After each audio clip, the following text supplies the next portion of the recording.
All right, ladies and germs, this is going to be a lengthy tech tip of the week. And I missed a couple of weeks with you guys, obviously, because some people get pretty busy and just trying to help out the community. So, we're going to talk about some of the gauges and some of the stuff that I use to control my system. Whether you're using carburetor or EFI, most of these will be applicable. So, the going from right to left, first thing we're going to talk about is the snow performance. This gauge actually controls everything. There's no big ECU box or anything goes with it. This little gauge does everything for you. So, for example, you want to turn your water methanol injection. I'll go more into this as we go through the car. You want your water methanol injection to turn on. You simply just go over. I want my injection rate to turn on at 2 psi. So all it means is it's going to start spraying at 2 psi at a low rate. Progressively, it'll start spraying all the way up until 12 psi, and it'll be full 100% spray. So it's kind of a slick little unit. And you could change things like, you know, if you just want to turn the nozzle, like the secondary nozzle off, or the colors, some of the easier stuff, or if you just want to turn the whole entire system off. That's kind of nice. But pretty easy little deal. Hides behind my dash. The two that you see up here, the first one is going to be an Innovate. It's just an exhaust gas temperature gauge. So as the car is running, this is how I tune my timing. So too hot of exhaust gas means you're running too hot of ignition or not enough fuel. And you can obviously see that from your fuel ratios. But you can't see how hot your tuning is, or your spark plugs are, until you see the exhaust gas temperature. So this is how I tune my car, my ignition timing, because with 6 cylinders, you can't tell what the timing is because there's no good base maps for us. There's not a lot of data. The next one over here is an Innovate SCG1. This is a secondary air-fuel ratio that I utilize. The reason why it has its own air-fuel ratio gauge is because, say for example, I'm getting in the boost and the car decides to cut lean, it cuts all the boost completely off as much as it can, but makes it safe. So this controls boost, and I'll show you what it does in the engine bay of how it controls it in a little bit. But you have these little toggles, and the instruction manual shows you how to do it, and there's a bunch of videos on the Innovate website that are pretty descriptive and get pretty in depth with it. A good tuner knows how these work. I trust this more with the Holley Sniper than I do the Holley Sniper hardware. Now, if you're running a Holley HP or Dominator, I wouldn't be running this. I'd be running something else. The next thing is I'm running a Tinker dash. These are great little dashes. You could change the look, the feel, and everything like that. I got a lot of carbon fiber in here, so they make a little carbon fiber dash for it. But you can see your fuel pressure, your oil temperature, your fuel level, your RPMs, your speed, and everything, just like a regular Holley dash. But this is only $500 for a 7-inch screen, compared to what Holley tries to charge you for $1,000 for something as universal as that. I'd prefer to pay that for an American-made product. Guy has great customer service, by the way. So go on Tinker Dash. They're on Facebook. They're awesome. They're not on anything else. They're just on Facebook. But yeah, we'll move to an engine bay. All right, so out of order, we're going to talk about the gauges, but I want to talk about the easiest one first, which is the exhaust gas temperature gauge. All it is just a simple probe that goes down in here. It's on a number 6. Let me get it to focus in a little bit better. Yeah, it won't do it. This is a number 6 runner off my header. It comes with a weld and bung and all this little fittings and stuff like that. You just weld this onto your number 6 as close to the runner as you can get it without impeding on anything. And that measures the temperature. So if you're running too hot a timing, or too cold a timing, or too hot of exhaust gas, you're running probably not enough fuel or too much timing.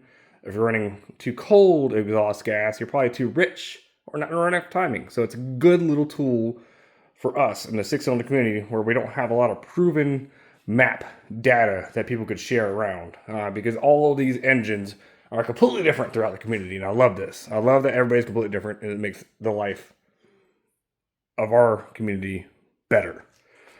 So while we're on this side of the engine bay, we'll talk about the water meth injection. So water meth injection by Snow Performance is just a safety feature. So I want to run pump gas, and I want to control the air intake temperatures, add a little compression, and also add more octane, while not having to do anything else, like running E85 or changing a bunch of stuff or whatnot. That little gauge that I showed you in there, that's in my glove box, you don't even have to look at it all the time. It just does it for you. So, not a NOS injection nozzle. This little nut right here, just you can see, is where the actual nozzle is. There's a whole entire chart that I put in the comments. It's a certain size nozzle for every amount of boost pressure that you're running for amount of horsepower that you want to run. So you have to have a pill box when you go to a dyno of how much nozzle you need. So I'm not going to go into that. That's too much. But the little nozzles in here fogs water methanol into the carb hat, sucks it into the air-fuel mixture ratio, cools down the air temperature, adds that compression like I told you, because the water adds compression. Not a lot of you're not hydrolocking the engine, obviously, because you're not spraying water in there. But and then the methanol adds compression, so it brings the compression up without having to run E85, E100, or C16 if you know what that is, or all the other fuels that are out there. The system's pretty easy. So the gauge drives this one little thing down here, the pump. So this pump simply feeds that line, comes around to this little one-way nozzle, and that's kind of nice. So while it's spraying, and it's done spraying, it stops. So you don't have a whole bunch of line to keep up with. I could put it further, but I didn't. That's just my bad. Whatever. But nice little one-stop way so the pump doesn't have to scavenge all the time, right? The pump is very simplistic. So when it wants to see 2 pounds of boost, it's just kind of a slow pump. As the boost picks up, it spins up faster and puts more pressure through that line and fogs the nozzle harder. Not a hard, complicated system, just a power and ground kind of thing for that motor. It's just a simple motor, literally 2 wires. That motor is fed by this reservoir, and one of the things I screwed up on when I went to the dyno was this comes with a level sensor. Hook your level sensor up, guys. Hook your ground up. Make sure you have the ground hooked up, because if not, you won't know that it ran out of boost juice. Now we're on boost juice. I run Snow Performance's boost juice. Reason why is because it's a controlled tuning aspect. You can run windshield washer fluid or some other brands out there, but I prefer one. I just buy it by the case and call it good. Lasts a while. I don't have to worry about it. It's just my dumbass didn't check one thing before I went to the dyno. So there's that. So water methanol, really simplistic. Gauge controls that motor. The motor pressurizes the nozzle. Nozzle fogs it in there. Gives you a bunch of added free horsepower and gives you a bunch of safety too. So you can add more timing. And timing is what? Horsepower, like I talked about before. So we talked about the exhaust gas gauge. We talked about the Snow Performance water methanol injection kit. And then the next thing is, it's going to be a little bit, I'm going to kind of cut through some of it, but the Innovate SCG1 is my boost controlling method, because the Holly Sniper, it's a tiny little ECU, and I'm trying to keep it simple, stupid, and not have this little tiny, crappy ECU running too much, because they fail. They just do. And I'll get in that here in a little bit later. But Innovate SCG1 has this map sensor that it gets fed from the manifold port that I'll talk about here in a second. So it gets manifold vacuum, not vacuum up here, manifold vacuum. So manifold before carburetor or EFI. So this gives manifold vacuum. It tells it how much boost it's seeing, and this little guy controls this valve. Now what I'll talk about here is how a wastegate works. So all it simply does, if you don't even have a boost control setup, you just want to run spring pressure. So in here, in this little hat right here, this black part, this has a spring inside of it with a little valve. So as this valve or anything from the compressor side sees boost, it sends pressure to the bottom portion of this valve and pushes the valve up. So this is below the valve. The valve is about right here.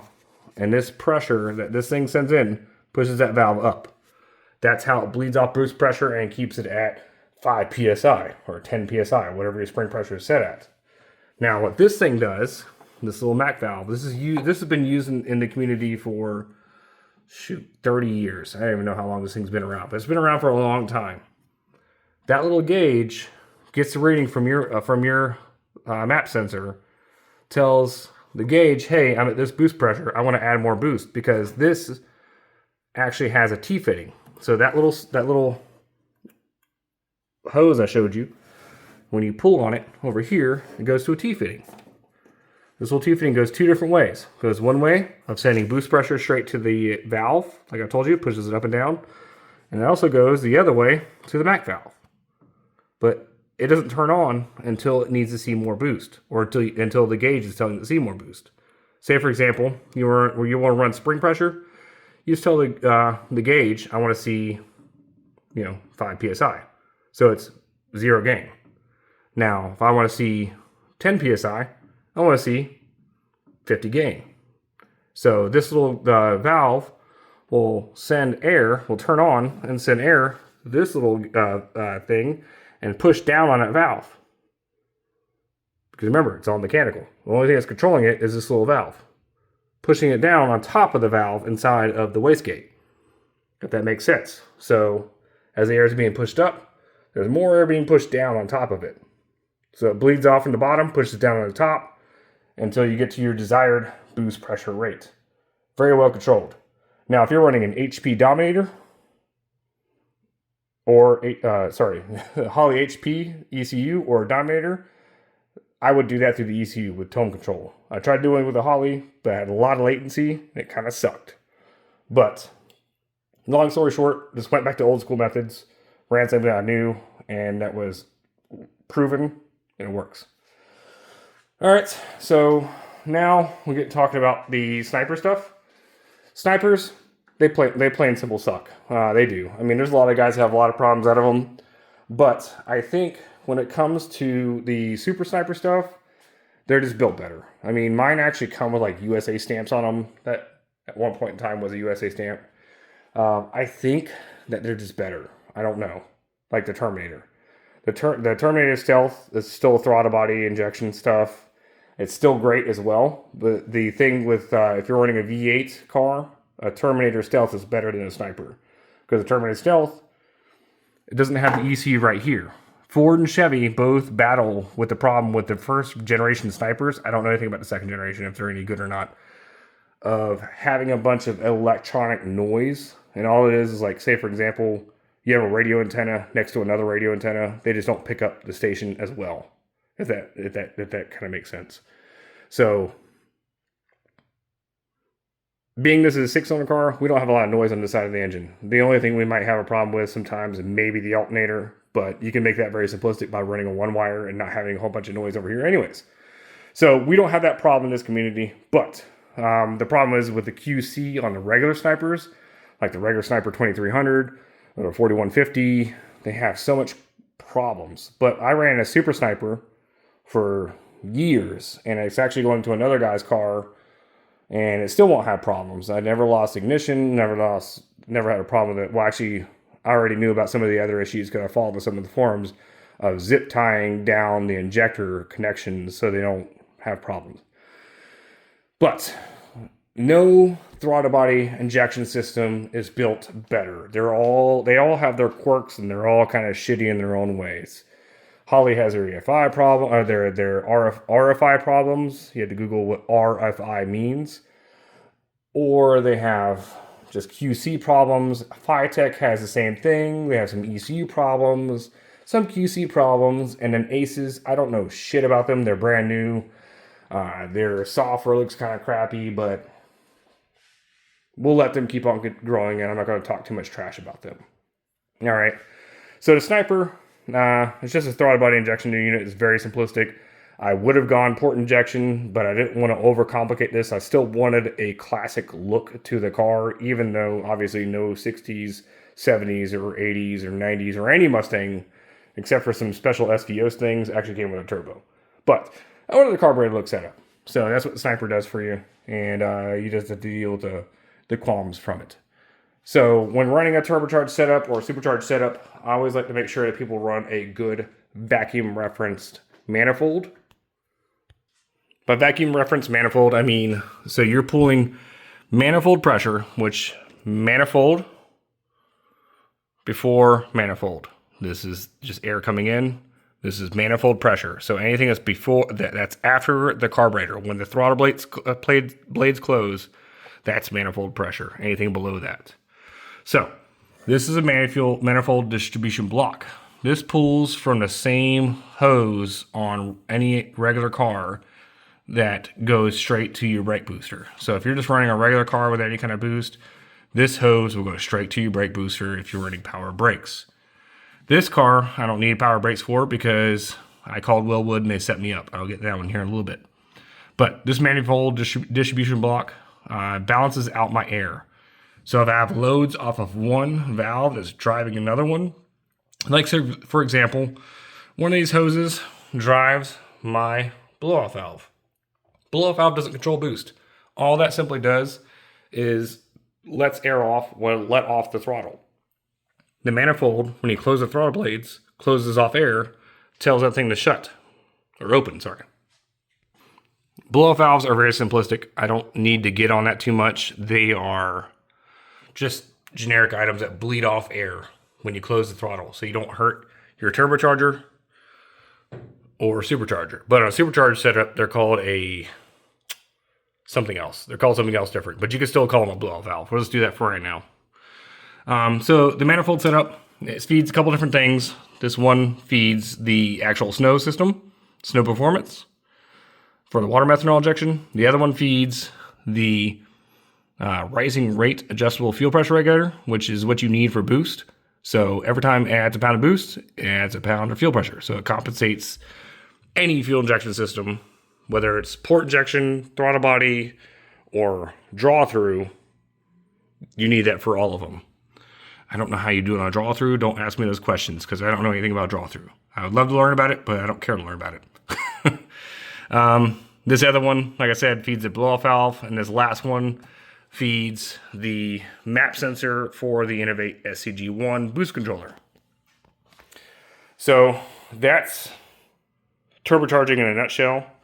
The way a turbocharger and a supercharger differences are pretty similar by aspect. A supercharger will sit over here and have a belt that's driven off the crank and drive the pulley on top of the supercharger. The supercharger will force air in, and that's about it. Now, the problem is with the supercharger is it takes power to make power of the supercharger. So if you want to add more boost, it's like a smaller pulley that get more boost, get more power. It's going to draw more on the engine, so it's not efficient. You're not getting the most efficient setup. The best portion about a turbocharger on these cars is that the heads, no matter what you have, whether it's an Intech Crossflow, an Argentinian 221 SP head, a VI, vintage inlines or classic inlines head, they're the same thing but different. An Aussie head, same thing but different from the same three. No matter what you have, they all just kind of flow kind of shitty. They're not like the Barra, the Coyote, the LS, the big block Ford, big block Chevy. They just don't flow a whole bunch. This was not designed to be a big performing engine. It was meant to be spicy and fun. So the best way to fix that is with the turbochargers. What a lot of Japanese companies did with small displacement engines, and how they make a lot of power out of a small displacement. So 4.1 liter, 250 cubic inch, or you can also do a 3.1, 3.3 liter, whatever you want to call it, the 200. But all this is, as you guys seen from some of the pictures, this is just a simple tube to log manifold setup. Goes up into the turbine housing. This is covered by a turbine blanket, so you don't see that portion. Their turbine housing spins the impeller on that, and that impeller is connected by a straight shaft to this guy right here, which is a compressor. Same thing the supercharger does, like I said, mechanically different. So the exhaust gas, which is wasted, pressure, no reason for it to be taking any load off the engine. Straight shaft, that spins the compressor wheel. That builds up boost pressure. All boost pressure, whether it's supercharger or turbocharger, gets hot. So it goes through this thing that I have right here. You can't really see much of it, but it's an air-to-air intercooler. There's also air-to-water intercoolers, whatever you want to do. The air-to-air cools it down, sends it back up into the carb hat. Boost pressure goes into the engine, comes back out, sends out boosted exhaust pressure, spins the turbine even harder. So you've ever heard about lag. Lag on an improperly set up engine will be there. If your turbo is too big, it's going to take too long to build all that up. With a simple, on the log manifold that I had back in the day, that little guy, I was running a small 58 millimeter compressor, 58 millimeter turbine on a small US log manifold that was set up for a two barrel carburetor. That thing was instant boost. This is a 6466 on a little bit better flowing of head because I ran out of CFM on the other one, and it just got a little hot sometimes, and the intake temperatures got a little hot sometimes because the turbo was just working harder and trying to get the head to flow better. But that's how you get more power out of these things for free, because it's free horsepower with that turbine spinning it up. And after it spins it up, all it does is just dump it out. This is what we call a downpipe in the turbocharged community. Downpipe goes out all the way to the back of the car. And I don't know if you saw some of my pictures. There are 2 oxygen sensors in my downpipe. The first oxygen sensor is for the Sniper. The second oxygen sensor is for the Innovate SCG1, and that's how it knows the air-fuel ratio. Now, if you're running a Holley HP or Dominator, you don't need 2 sensors because you don't have a problem with it. But, so turbocharger versus supercharger, you pick whichever flavor you like. It's kind of like when guys ask, do I want to go 6-cylinder or do I want to go V8? That's whatever sound you want to have. I like weird. I like fun. And these things make way far more torque than a freaking small block Ford in any aspect. So, walking around, we'll hit on the front of it.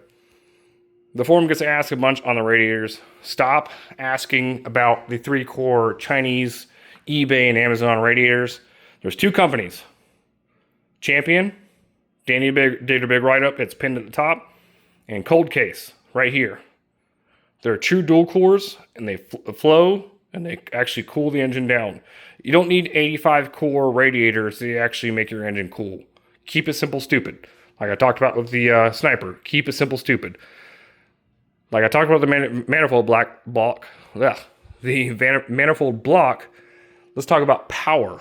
The Holley Sniper 2s, they're trying to make things even more simpler and stupid for people, and making power distribution balanced.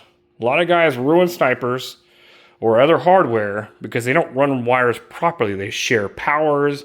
They don't have the right feeds. Something else fails and back feeds on the system and kills another circuit and blah, blah, blah. If you have a proper PDM, power distribution module, it'd be great. Or you can just do a simple protected circuit with a fuse, and every circuit has its own fuse kind of thing. I'm not going to get too deep into that. I think Danny probably did a write-up on that earlier. But Sniper 2 has a PDM. If you want to have a way of having multiple other circuits added in without having to replace your entire wiring harness or do other kind of crazy over-engineered stuff, you can go to Holley, get their power distribution module, put it in there, and it's going to make all your wiring habits nice and clean and no failures and no back feeds, and you have proper relays and stuff like that in there. So, without me getting on a rant, making stuff simple and keeping it clean is the best way of doing it. Plan your routes and don't screw it up. So you heard me talking about fuel pressure regulators. I will never run a Holley Sniper. The basic ones come with a fuel pressure regulator built inside of these things. This is a Holley Sniper X-Flow. They don't make these anymore. But the regular Holley Snipers come with they used to come with a fuel pressure regulator in them, that's trash. Gut those out, get rid of it, run a fuel pressure regulator. That's what every EFI system is always run. Don't even waste your time with it. So, I've already talked about spark plugs. Go back and watch my Tech Tip Tuesday for that one. Just Google the name, you'll find it. Brakes, Denny's already divulged in those, but you can actually call Wheelwood. If you want a better stopping car, you want to make it safer, get rid of that fucking single bowl master cylinder. It's a complete waste of your time. It's unsafe, and it's terrible. And also a lot of the Ford power boosters were trash as well. Same thing as trash as the Ford C4. That thing takes you about $5,000. If you want to make good power through a 3-speed automatic, it's going to cost you about $5,000. Get your freaking 5-speed automatic from T5 or a TKO 600. Call it good. I'll get off my rant on that one. Transmission, your choice. Brakes, call Wheelwood. Have them help you build a brake system. They're great guys, great customer service. This right here is an oil cooler setup. All it simply does is replaces the oil filter, sends oil up through these little ports, goes into the oil filter, comes back out, goes through into the oil cooler, goes back into the car.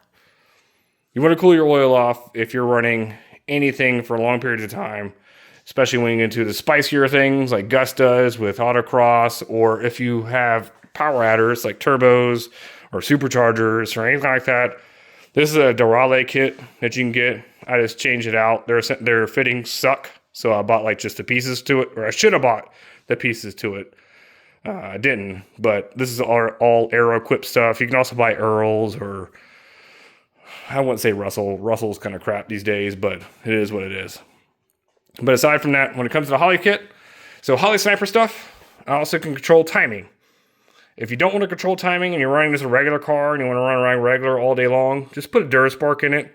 Make sure you have a guy that's local to you. There more than likely is that can put springs in there and get it all spun up on a Sunpro machine and have it done right. If not, and you want to be a little bit nerdy about it and have a little bit more fun with the car and learn some stuff, there's a guy that Danny showed me, Joe Simpson, who's actually a friend of mine, that has a whole entire tuning session that teaches you how to do this stuff.